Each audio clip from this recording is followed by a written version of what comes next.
Hello and welcome to my YouTube channel, The Wandering Man Abroad, where I post our vlogs, guide tips and travel news. Thank you for your love and response to the Singapore Lockdown 2021 series, and in continuation to my previous video, Travel Requirements for Tourists to Singapore. This is another video with a few more important updates for you today. Singapore government has reduced the stay home notice for travelers arriving from high risk countries. तो इस video पे बने रहिए, हो सकता है कि ये अपडेट आपके किसी काम का हो. And watch this video till the end because the half knowledge is always dangerous.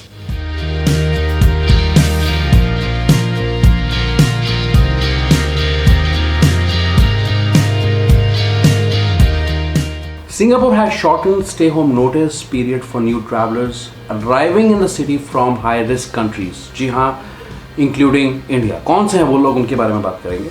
These travelers will be required to test themselves regularly with self-administered antigen rapid test kits along with existing PCR test.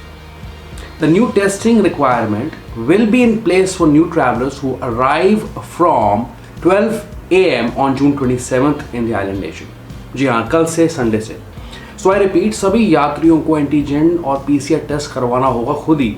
And ये policy जो है लागू की गई है 27 जून से, जो कि कल है संडे को, और आज मैं ये वीडियो पोस्ट कर रहा हूँ.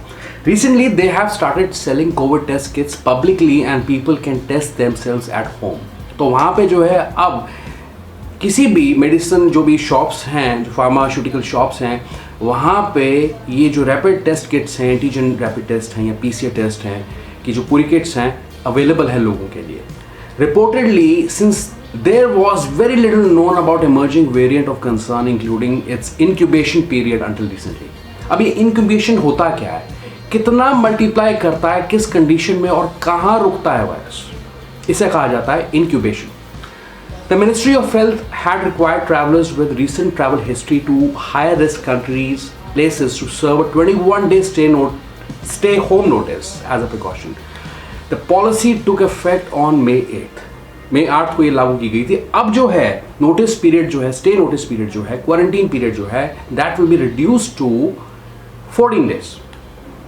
As of now, all other countries including India and other regions are under high risk areas except, कौन सी हैं वो कंट्रीज, मैं उनके नाम लेता हूँ.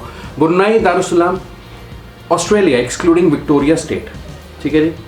इसके बाद Macao, Hong Kong, mainland China and New Zealand. इन सभी कंट्रीज के बारे में मैंने अपने प्रीवियस वीडियो में बात की थी, ठीक है. वहाँ उस वीडियो को भी आप देख सकते हैं, बहुत चली है वो video and it's very informative honestly. लेकिन if you are visiting this channel for the first time, then do not forget to like this video and subscribe to my YouTube channel. Hit the bell icon for timely updates. Now, what did they achieve by enforcing 21 homestay notice? क्या मिला ये करके? And why did they reduce the stay home notice period to 14 days now? A group of people was isolated who traveled from high risk countries, and Singapore reported 270 imported cases among this group as of June 22nd. ज़्यादा पुरानी बात नहीं है, इसी हफ्ते की है. 270 imported cases मिले ग्रुप से जो कि हाई रिस्क कंट्रीज से आए और जिन पे 21 दिन का स्टे होम नोटिस लगाया गया था. All of them had incubation periods as well within the 14 days window. Quarantine जो था 21 दिन का था, लेकिन जो इंक्यूबेशन पीरियड था जिसकी मैं पहले बात कर रहा था, वो 14 दिन तक ही था, ठीक है. तो उन्होंने अभी सिंगापुर गवर्नमेंट ने this is the reason why this stay home notice has been reduced from 21 days back to 14 days. ठीक है जी, समझ में आ गया अभी तक? कोई सवाल हो तो पूछ लेना कमेंट सेक्शन में.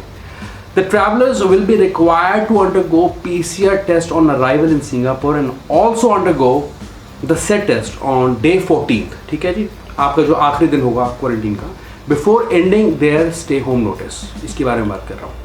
Now let's talk whether Indians can travel to Singapore now, how and when. As of now, the travel ban continues on Indian travelers. Let me be very clear on this. Priority will be given to student pass holders and they should check with their respective universities. पहली चीज. Then Indian students will still continue to resume online classes from their home country. ठीक है. तो ये अभी चल रहा है, लोग यहीं से काम कर रहे हैं, but universities are reaching out to ministry of manpower and ministry of education to start calling Indian students.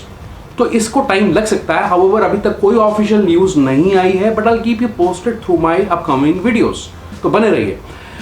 Under what special conditions you can visit Singapore, अब इसके बारे में भी बात कर लेते हैं। इंडियंस की बात कर रहा हूँ। तो if you have someone living in Singapore, your relatives, and have a genuine reason to visit the family, then you can be allowed to visit again. But person residing in Singapore whom you are visiting must contact ministry or contact the national carrier, which is Singapore Airlines there, right, and check with them.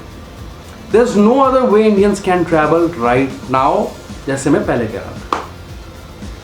There will be no change in rule for migrant workers from higher risk countries including India or regions who stay in dormitories, work in construction, marine, process sector.